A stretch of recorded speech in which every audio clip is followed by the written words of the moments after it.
Okay, so we are now focusing on error estimation on of the fixed point iteration that you did not really cover that much in the class.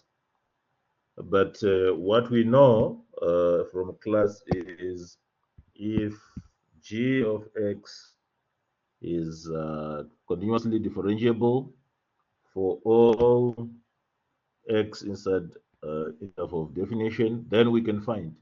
This one means they exists. They exists. It means we can find that k real number such that this k now is the maximum value of the derivative of g in the interval. So we now know this is how we calculate the k. And this k is special properties should be less than 1. We can find that k.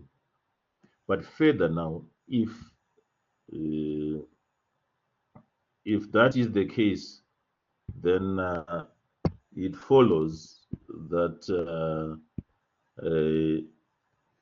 the fixed point alpha is unique, and the iteration, the fixed point iteration converges.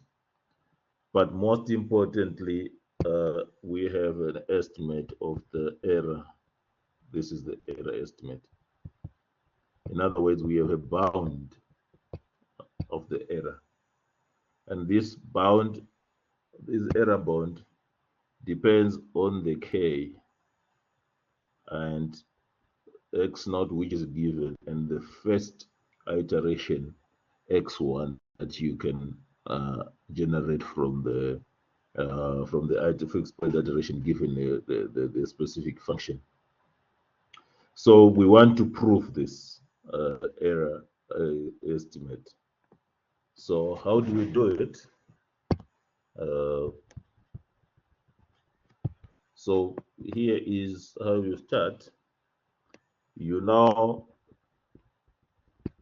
from the fixed point theorem, you have xn plus 1 is equals to, from the fixed point iteration for n greater than or equal to 0, right? You can easily rewrite this by re-indexing. So you do what is called re-indexing. So by re-indexing, you can just replace n by n plus 1. So you now have xn is then going to be equal to g of xn minus 1, but then n is greater than or equal to 1. So this is another form of the fixed point iteration. This is another form of the fixed point iteration. So you can either use this one or this one, you get to the same place.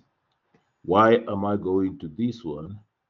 It's because in our error estimate, it uses xn. So now if I am to use this new one, all I know is xn. So now I know that xn is equals to g of xn minus 1. And I know by definition of a fixed point that alpha is equals to g of what? Of alpha. So I want to use these interpretations to then prove that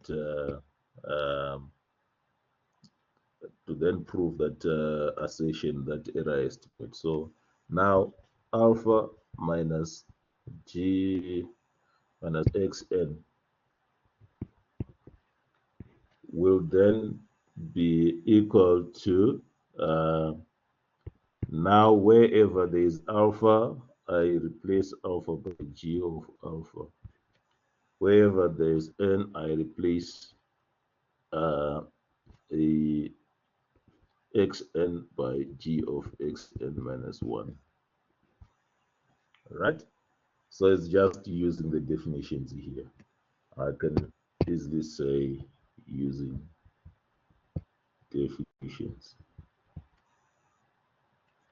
okay, of fixed point iteration,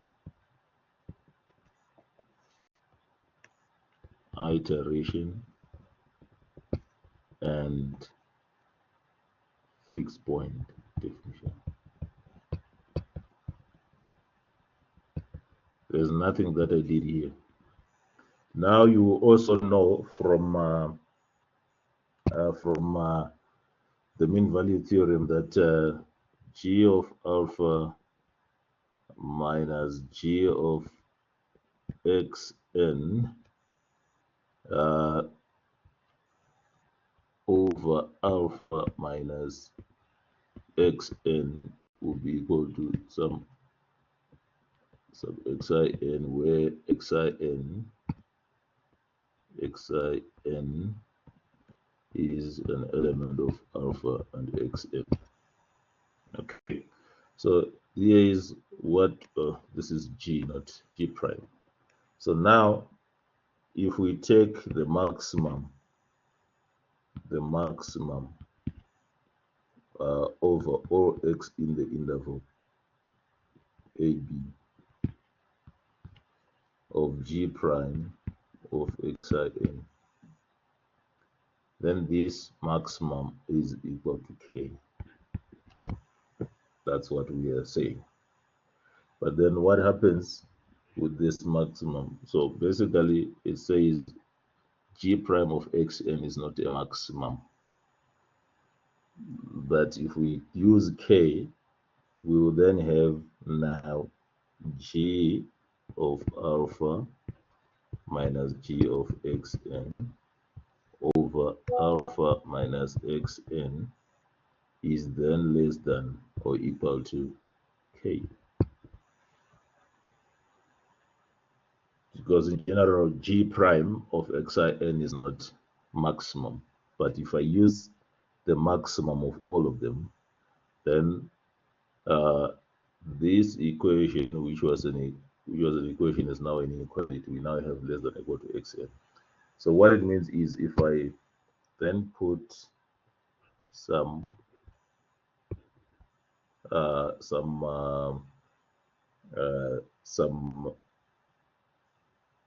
absolute value there, I will then have this over this is less than k. But I can take this one out to the other side. We have alpha minus xn. So I am taking advantage of this mean value theorem now to proceed. So I now know that this right hand side is now less than or equal to, now it will be k times the absolute value of alpha minus xn minus 1. Okay, so what did I just do here? I've just proven that alpha minus xn absolute value is less than or equal to k times alpha minus xn minus 1. So if we are to interpret this, is the absolute error. This is absolute error at xn. This is also this part here, the absolute error at xn minus 1. So there is a relationship between the current error at xn iteration to the error to the error at the previous iteration xn minus 1.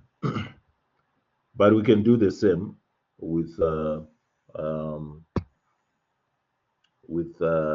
alpha minus xn minus 1. This will be equal to g of alpha minus, now because of fixed point iteration that is indexed, you now have xn minus 1 is equals to g of xn minus 2. But this also will be less than or equal to k times the absolute value of alpha minus xn minus 2. Now we can see, we can connect now because we know the absolute value of alpha minus xn, the original one, is less than or equal to k times the absolute value of alpha minus xn minus 1. Okay, is less than or equal to. Now we want to relate now this. We know what this is. So we have this k that we are carrying, but we then have the other k times alpha minus xn minus 2. So in other words, we can easily write the absolute value of alpha minus xn is less than or equal to k squared times the absolute value of alpha minus xn minus 2. We can start seeing a pattern here where the absolute value of alpha minus xn minus 2 will be, so we can even say less than or equal to k squared here, but times the k times the absolute value of alpha minus xn minus 3. So that we can then write the absolute value of alpha minus xn is less than or equal to k cubed times the absolute value of alpha minus xn minus 3. So it will go on and on and on until we have we can then say dot dot dot less than or equal to k to the power n now times the absolute value of alpha minus x naught. So it can go on like that. So now we want to deal with, because you remember sometimes we don't know alpha, so we want now to deal with this one on its own. So this is what we're going to do. The absolute value of alpha minus x naught. We can do this. This is equal to the absolute value of alpha. Now I will say minus x1 plus x1 minus x naught. So what did I just do here? I just added a convenient zero. This can then be further written as alpha, but I know from fixed point theorem I can write x1 from fixed point theorem. X1 is equals to g of x naught. Right, so I use the first one, I write it as g of x naught. But the other one, I leave it as is. Okay, then I use the inequalities. This is done less than or equal to the absolute value of alpha minus g of x naught. Okay, and then plus the absolute value of x1 minus x naught. Here it is. So now I deal with this one. From the mean value theorem, we will then say this is less than or equal to a k times alpha minus x naught. And then I maintain my x1 minus x naught. But look, here I have the absolute value of x minus x naught on the left hand side, right? Is less than or equal to, now I have another absolute value of x minus x naught. In other words, I'm just saying here the absolute value of x minus x naught is less than some absolute value of x naught plus another term here with x1 and x naught. So I can then take this one to the left hand side and group it as a like term. So then I will have 1 minus k times the absolute value of alpha minus x naught is less than or equal to x1 minus x naught. So in other words, I can then write alpha minus x naught, alpha absolute value is less than or equal to 1 over 1 minus k times x1 minus x0. The absolute value there. So I go back and I see that here I had the absolute value of alpha minus xn was less than or equal to k to the power n times the absolute value of alpha minus x naught. But now I have found a bound for alpha minus x naught there. So then I replace that by its bound. So this then will become, this is less than or equal to k to the power n times 1 over 1 minus k times the absolute value of x1 minus x naught. Or if you want, you can just simply say k to the power n over k 1 minus k times the absolute value of x1 minus x naught. And we have proved. Okay, so for error, to find the error bound, right, to find the error bound, you need, for the fixed point iteration, you need what? You need 1 g of x that you can take, you can generate. You need g prime of x. You need k, which is just the maximum value of all the x's in the interval of the absolute value of what? And this should be less than 1. Okay, for convergence to the root. Then you know you have a unique root. And then now you need 4 n, which is the number of iterations that you need to do so that at that iteration you can approximate the error. You need x naught, which is usually given. You need a x1, which you can compute. Then you can now find the error bound. This will be a function of n, of the number of iterations. So you can actually get a problem where you are asked, you will be asked to find the number of iterations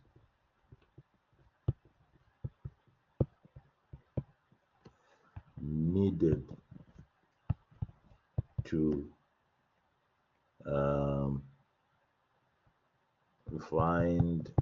estimate the fixed point within a desired accuracy. This is where we then specify, okay, within 10 to the power minus 6 or 10 to the power minus 3, whichever the case might be.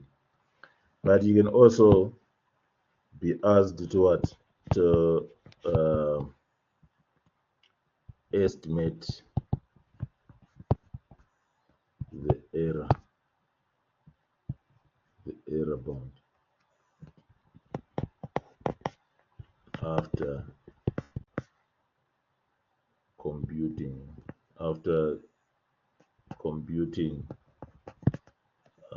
n iterations, where n is specified. If you say perform 4 iterations and then estimate the error of approximation there. Okay, so this right hand side here is where what we call the error bound of the fixed point iteration. Okay, so I will then in another another video proceed to show you how to do it in the two ways I suggested. Okay, bye.